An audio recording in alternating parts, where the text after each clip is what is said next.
High বন্ধুরা, সবাইকে স্বাগতম জানাই আজকের এই ভিডিওতে। তো তোমরা সবাই দেখতে পাচ্ছ, না আছে আমার কোনো স্টুডিও, না আমার কাছে আছে কোনো ক্যামেরাম্যান, না আছে আমার কাছে কোনো মোবাইল রাখার স্ট্যান্ড। শুধুমাত্র আমি আমার নিজস্ব এক কথা দেশি স্টাইলে আমি ভিডিও শ্যুট করছি। আশা করি আজকে আমার যে টপিক, সেই টপিকটা যেন আমি তোমাদেরকে ভালোভাবে বোঝাতে পারি। তো হাই বন্ধুরা, আমি চলে আসলাম আবার একটি নতুন ভিডিও নিয়ে।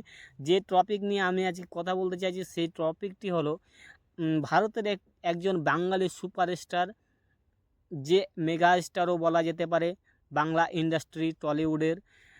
সে আমাদেরকে নানান ধরনের অ্যাকশন সিনেমা এবং কমেডি সিনেমা, রোমান্টিক সিনেমা আমাদের দর্শকদের মাঝে উপহার দিয়েছেন। তিনি আর কেউ নন, ওয়ানলি ওয়ান দেব অধিকারী।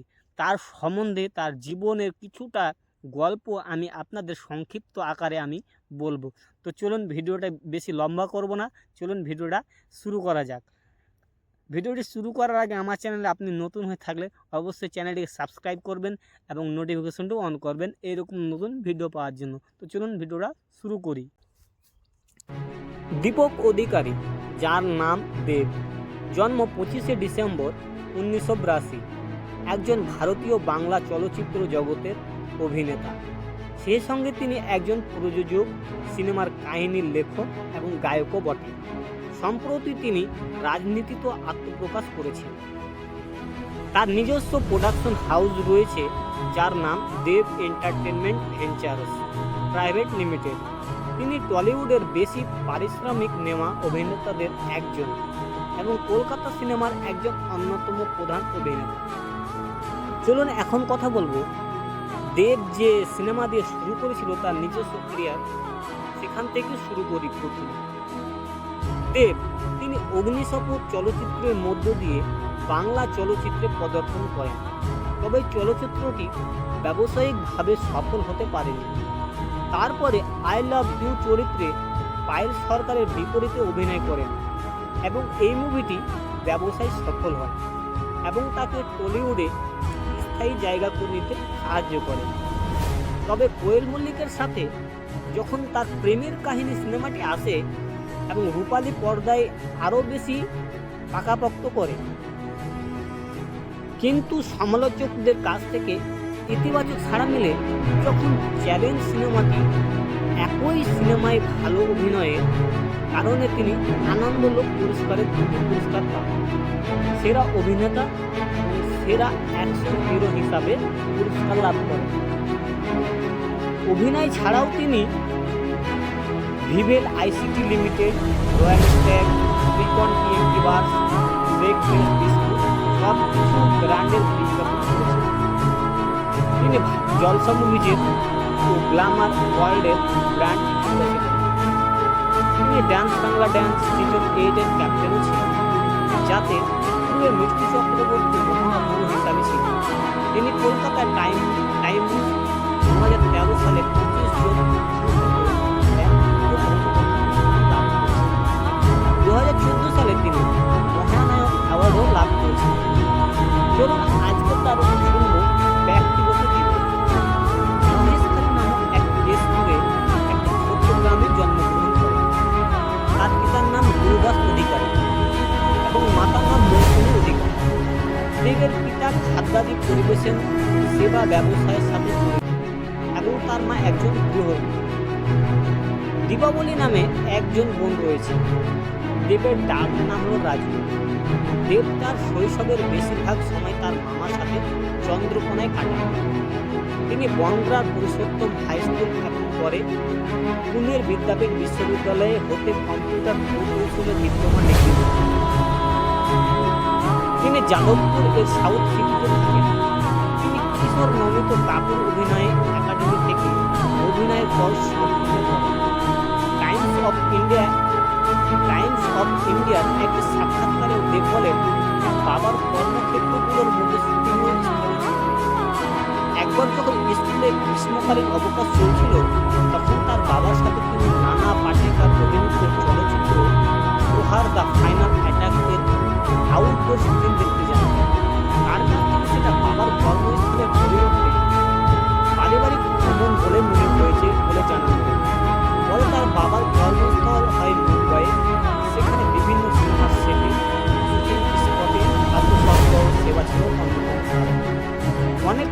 থেকে শুটিং স্পটের মধ্যে উল্লেখযোগ্য ছিল আব্বাস মাস্টার এবং প্রকাশ ঝার মতো পরিচালকের সিনেমার সেট।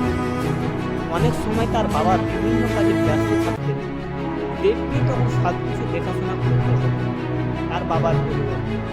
দেব বলেন, এমনও দিন গিয়েছে যখন আমাকে প্লেট পরিষ্কার করতে হয়েছে, আবার এমনই আমাকে খাবার সরবরাহ করতে হয়েছে। কম্পিউটার প্রকৌশল বিষয়ক ডিপ্লোমা লাভের পর তিনি অভিনয় বিষয়ে জানতে মুম্বাই ফিরে আসেন এবং আব্বাস মাস্টার পরিচালিত আর্জেন দ্য ওয়ান্ডার কাজ শুটিংও দেখেন। এবার চলে তার প্রেমের সম্বন্ধ কথা বলি। দেব এবং বিখ্যাত অভিনেত্রী শুভশ্রী গাঙ্গুলি দর্শকদের একের পর এক সাকারের মুভি উপহার দিয়ে গেছেন, যেমন রঞ্জয় জলিয়ারে, চ্যালেঞ্জ, বাবু, এই মুভিগুলিতে তারা একসাথে অভিনয় করেছে। তাদের সম্পর্ক বাস্তব জীবন অত্যন্ত কাছের হয়ে পড়ে, তারা একে অপরকে ভালোবাসে। দীর্ঘ 5 বছর প্রেমের পর বিভিন্ন কারণে বর্তমানে তাদের সম্পর্ক আগের মতো নেই। দেব চাঁদের পাহাড় সম্পর্ক ও সাক্ষাৎকারের বলেন, চেয়েছিলাম আমার গুণহাস চরিত্রের শুটিংয়ে বাংলাদেশে এসে সাক্ষাৎকারের জিনিস করেন এবং বলেন যে শুভশ্রীর সাথে এখন তার বন্ধুত্ব ছাড়া আর কোনো সম্পর্ক। শুভশ্রী গাঙ্গুলি এক সাক্ষাৎকারে বলেন, হি ওয়াজ মাই ফার্স্ট লাভ। তিনি আরও বলেন, I love him, I still love him. এরপরও দীর্ঘ সময় জুড়ে এই জুটিকে এমনকি কোনো কাজে কোনো সিনেমায় দেখা যায়। অবশেষে ধূমকেতু মুভির মাধ্যমে এই জুটিকে আবারও বড় পর্দায় দেখা যায়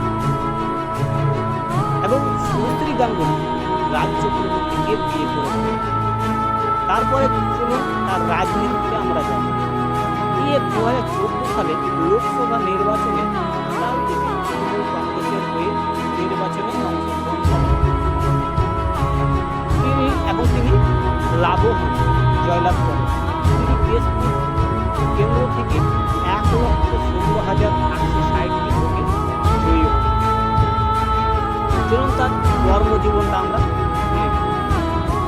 সিনেমায় অভিনয় 2005 থেকে 2007 সালে ডিপ্লোমা ডিগ্রি নেওয়ার পর দেব তার সিনেমার জীবন শুরু করেন আব্বাস মাস্টারের আর্জেন দ্য ওয়ান্ডার এর সেটে। কিন্তু কিশোর নমিত ঠাকুর অ্যাক্টিং একাডেমিতে অভিনয় করতে তার প্রথম ভূমিকায় অভিনয় 2006 সালে কবির নন্দী কর্তৃক নির্মিত ঋণী শপথ সিনেমা। এই সিনেমায় তিনি রচনা ব্যানার্জির বিপরীতে অভিনয় করেছিলেন। ছবিটি বক্স অফিসে তেমন কিছু করতে না পারায় ফ্লপ হয়ে যায়। এই সময় তিনি রবি পিনাকি কর্তৃক নির্মিত শ্রী বেঙ্কট ফিল্মের কর্তৃক পরিচিত আই লাভ ইউ ছবিতে তিনি অভিনয় করেন। এই ছবির সাফল্যের পর দেব মাস অভিনয় থেকে দূরে থাকেন। সে মুম্বাই যায় এবং সেখানে নাচ, ফাইটিং বিখ্যাত কোরিওগ্রাফার এজাজ বাবের কাছ থেকে সাল 2008 থেকে সাল 2010। এরপর দেব পুনরায় অভিনয় করে এবং রাজ চক্রবর্তী চ্যালেঞ্জ ছবিতে শুভশ্রী গাঙ্গুলির বিপরীতে অভিনয় করেন। এই ছবি দেবকে হাতের চূড়ায় নিয়েছে। এই ছবিটি পশ্চিমবাংলার বেশ দেব চিরদিন তুমি যে আমার ছবি দেব চিরদিন তুমি যে আমার ছবিতে বিশেষভাবে আবির্ভূত হন বিভিন্ন আইটেম সাল 2010 তিনি স্টার আনন্দ সেরা নতুন পুরস্কার পান। সেই বছরে সেদিন দেখা হয়েছিল দুই পৃথিবী ছবিটা খুব বিখ্যাত। সাল 2011 থেকে 2013। 2011 সালে দেব রাজেশ বিশ্বাস পরিচালিত সুরিন্দর ফিল্মস প্রযোজিত আগুলো ছবিতে কোয়েল মল্লিকের বিপরীতে অভিনয় করেন। এই ছবিটি চ্যালেঞ্জ 2 অক্টোবর 2012 এর আগ পর্যন্ত মুক্তির প্রথম দিনে সর্বাধিক দর্শক দেখাতে পারে। স্টার জলসায় যেদিন এই ছবিটি দেখানো হয় সেদিন এই ছবিটি এখনো পর্যন্ত সর্বোচ্চ টিআরপি প্রায় 12 এই ছবি টিআরপি যুদ্ধ 3 ইডিয়টকেও চলে ফেলে দেয়। মুক্তির প্রথম সপ্তাহে এই ছবিটি 166টি সিনেমায় ফলে এবং দ্বিতীয় সপ্তাহে প্রায় 169 থিয়েটারে মুক্তি পায়। 13 জুন 2011 পর্যন্ত এর ম্যাকিনিস 5 কোটি টাকা আয় করে। এই ছবিটি ছিল বিনোদনমূলক, এর গান, অভিনয় সব কিছুই ছিল যেন অসাধারণ। এই ছবি বাংলায় এত বিখ্যাত হয় যে সালমান খানের রেডি ছবিকে পিছিয়ে ফেলে দেয়। নভেম্বর 2011 সালে সুজিত মন্ডল পরিচালিত তার অভিনয় সিনেমা মুক্তি পায়। এই ছবিতে শ্রী গাঙ্গুলির বিপরীতে অভিনয় করেন। এই ছবিটি সর্বস্তরের লোকের কাছ থেকে প্রায় এমনকি সমালোচকদের কাছ থেকেও প্রশংসা পেয়েছে। জানুয়ারি 2012 সালে আবারও শুভশ্রী গাঙ্গুলির বিরুদ্ধে শুভশ্রীর বিপরীতে তার খোকাবাবু ছবি মুক্তি পায়। এসকে মুভি প্রযোজিত এই ছবিটি টানা 300 দিন থিয়েটারে চলে আগের সকল রেকর্ড ভেঙে দেয়। এই ছবির ডান্স মানে খোকাবাবু নামক গানটি টলিউডের সবচেয়ে ব্যয়বহুল ছিল। তবে অক্টোবর 2012-তে চ্যালেঞ্জ 2 এর চ্যালেঞ্জ নিবিড় খেলা গানটি একদম সব রেকর্ড ভেঙে দেয়। আগস্ট 2012 তার অভিনীত পাগলকে মুক্তি পায়। একই প্রযোজক এবং একই অভিনেত্রীর বিপরীতে অভিনয় করে। এই ছবিটি হিট হলেও পাগলু 2011 এর মতো অক্টোবর 2012 রাজাচন্দ্র পরিচালিত শ্রী বেঙ্কট ফিল্ম প্রযোজিত চ্যালেঞ্জ 2 মুক্তি পায়। পূজা বোসের বিপরীতে অভিনয় করেন এই অভিনেত্রী। একই সাথে 270 থিয়েটারে সারা ভারত জুড়ে পশ্চিমবাংলা, বিহার, দিল্লি, ছত্তিশগড়, মধ্যপ্রদেশে একসাথে মুক্তি পায়। এই ছবিটি ইতিহাসের মধ্যে সবচেয়ে ব্লকবাস্টার ছবি। পাগলু প্রথম সপ্তাহে বক্স অফিসে 4.15 কোটি টাকা আয় করে, কিন্তু চ্যালেঞ্জ 2 প্রথম সপ্তাহে 11.29 কোটি টাকা আয় করে। চ্যালেঞ্জ 2 ইতিহাসের মধ্যে সবচেয়ে ব্যয়বহুল ছবি বলে। এই ছবির বাজেট ছিল প্রায় 14 কোটি টাকা। এর প্রথম সপ্তাহে 12,000 দর্শক দেখে এভাবে এক খোকাবাবুকেও পিছনে ফেলে দেয়। তাই এই ছবি সর্বকালের সেরা ব্লকবাস্টার। জুন 2013 মুক্তি পেয়েছিল শুভশ্রী গাঙ্গুলি ও নুসরাত জাহানের বিপরীতে রাজীব পরিচালিত এসকে মুভিজের ব্যানারে চলচ্চিত্র খোকাবাবুর সিকুয়েল খোকা 420। এই ত্রিমুখী প্রেমের ছবিতে অভিনয় করেছেন রজতাভ দত্ত, হারাধন বন্দ্যোপাধ্যায়, পাকিস্তান সহ আরও অনেক অভিনেত্রী। তবে খোকাবাবুর সাথে এই গল্পের চরিত্র ছাড়া আর অন্য কোনো নেই। ছবিটি প্রচণ্ড হিট এবং প্রথম দিনের আয় প্রায় চ্যালেঞ্জ পিছনে ফেলে দেয়। তেলুগু ছবি বৃন্দাবনম এর গল্প অবলম্বনে এই সিনেমাটি তৈরি করা হয়। 2013 সালে 11 অক্টোবর দুর্গাপুজোর সময় মুক্তি পেয়েছিল রংবাজ এই মুভিটি। সুরিন্দর ফিল্মের ব্যানারে রাজাচন্দ্র পরিচালনায় রোহিত মল্লিকের বিপরীতে এই ছবি আরও থাকবেন রজতাভ দত্ত, রাহুল দেব। এই ছবিটি আগের সব রেকর্ড ভেঙে দিলেও মাত্র 2 মাসের মাথায় দেবে যাদের পাশে রেকর্ডও ভেঙে। ডিসেম্বর 2013 সালে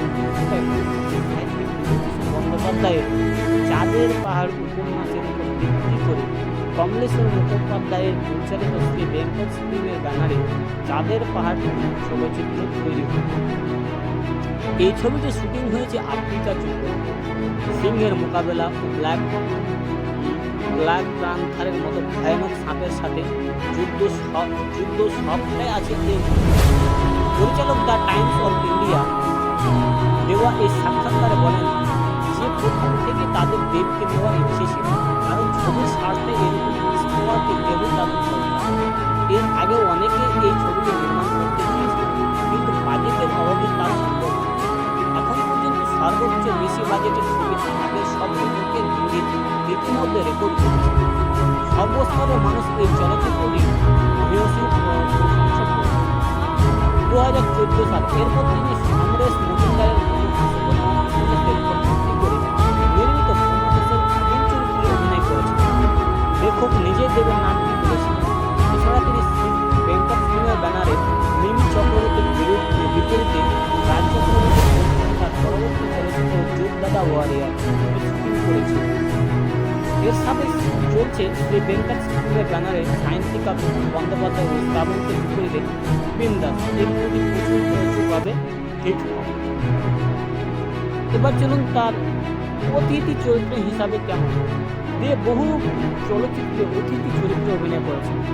2009 সালে তিনি শ্রী বেঙ্কট স্কুলের পরিচালিত রাজ্যপ্রভু পরিচালিত চিরদিনই তুমি যে আমার চলচ্চিত্রে ব্যান্ডের তাদের নামক গানে বিশেষভাবে আলোচিত করেন। গানটি ওই সালের সেরা গানগুলোর তালিকায় প্রথম সারিতে ছিল। একই বছরে তিনি কৌশিক বন্দ্যোপাধ্যায় পরিচালিত জ্যাকপট চলচ্চিত্রে নামে গায়নের আইটেম গানে অংশ নেন। গানটি মূলত সৌমিক বন্দ্যোপাধ্যায় অভিনীত একটি চলচ্চিত্র গান ছিল। 2010 সালে তিনি অভিজিৎ মুখোপাধ্যায় পরিচালিত একটি তারার খোঁজে চলচ্চিত্রের নিজের চরিত্রে আবদ্ধ। 2012 সালে তিনি সুজিত মণ্ডলের পরিচালিত বাওয়ালি আনলিমিটেড চলচ্চিত্রে অতিথি চরিত্রে অবতীর্ণ। এবার চলুন টেলিভিশনে তার আগমন। 2011 সালের নভেম্বর রাজ্যপ্রভু পরিচালিত তার সানন্দা টিভিতে সম্প্রচারিত ধারাবাহিক অভিনয় নিবেদন এই তিনি অতিথি চরিত্রে দেব তার ভূমি চরিত্রে বৈপ্রপাত প্রধান আমি রবি কোথাও যাই গাল ভোল আগলো ওড়াশা ক্যান্ডের গানের নাচের সাথে পরবর্তীতে দেব টেলিগ্রাফকে দেওয়া এক সাক্ষাৎকার বলেন আমি ময়না জয়দীপ ও সুবাহিত পরবর্তীতে আবারও 2012 সালের মার্চ মাসে সানন্দা টিভিতে সম্প্রচারিত হোলির এক বিশেষ অনুষ্ঠানে রঙের আনন্দে আবদ্ধ হন। 2010 সালে এপ্রিলে এবং আবারও 2011 সালের ডিসেম্বরে তিনি মিরাক্কেল আঙ্কেল চ্যালেঞ্জের নামে জি বাংলায় পরিচালিত এবং চট্টোপাধ্যায় পরিচালিত মীর আফসার আলী হাসির অনুষ্ঠানে অতিথি বিচারক হিসাবে আসেন। এছাড়াও তিনি দাদাগিরি সিজন 8, সিজন 4, সিজন 7 এর আসেন। তিনি ডান্স বাংলা ডান্সের প্রধান বিচারক যে স্থানে পূর্বে মিঠুন চক্রবর্তী ছিল। মঞ্চ দেব নানা অনুষ্ঠান করেছেন এবং বহু কনসার্টে অংশগ্রহণ করেছেন। 2007 সালে বেঙ্গল জার্নালিস্ট অ্যাসোসিয়েশন আয়োজন অনুষ্ঠানে পারফরমেন্স করেন। 2009 সালে তিনি ইউটিউব বাংলায় প্রচারিত ইউটিউব বাংলা প্রথম অনুষ্ঠান করেন। অসাধারণ নাচ করা ছাড়া তার পরিচিতি সদস্য স্টার জলসা এন্টারটেনমেন্ট অ্যাওয়ার্ড 2009, বাংলার গৌরব সম্মান 2011, স্টার জলসা এন্টারটেনমেন্ট অ্যাওয়ার্ড 2011, জয় হয়ে জি বাংলার গৌরব সম্মান 2011 প্রভৃতি অনুষ্ঠানে পারফরমেন্স করেন।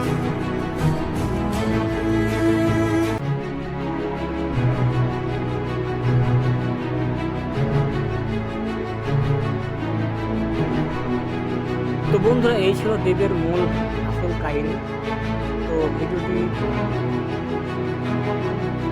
তো বন্ধুরা এই ছিল দেবের আসল কাহিনী, মূল কাহিনী। দেবের জীবনে কি কি ঘটেছে, জীবনে যে প্রেম ভালোবাসা এসেছে, সেই প্রেম ভালোবাসা একজন অভিনেতা হিসাবে সেই যখন কাহিনী আমরা প্রত্যেকের মানুষ যে আমরা চাইলে সব কিছু পেয়ে যাব, তাদের কাছে টাকা পয়সা সব কিছু রয়েছে, অথচ তারা তাদের প্রেম ভালোবাসাকে রাখতে পারেনি, ভালোবাসা টিকাতে পারেনি। তো আমরা চাইবো যে যারা প্রেম ভালোবাসা করছে ভালোভাবে সম্পর্কটা টিকিয়ে রাখবো, এইভাবে যেন বিচ্ছেদ না হয়ে যায়। এই ছিল দেবের মূল কাহিনী। আশা করি তোমাদের ভিডিওটি ভালো লেগেছে। অবশ্যই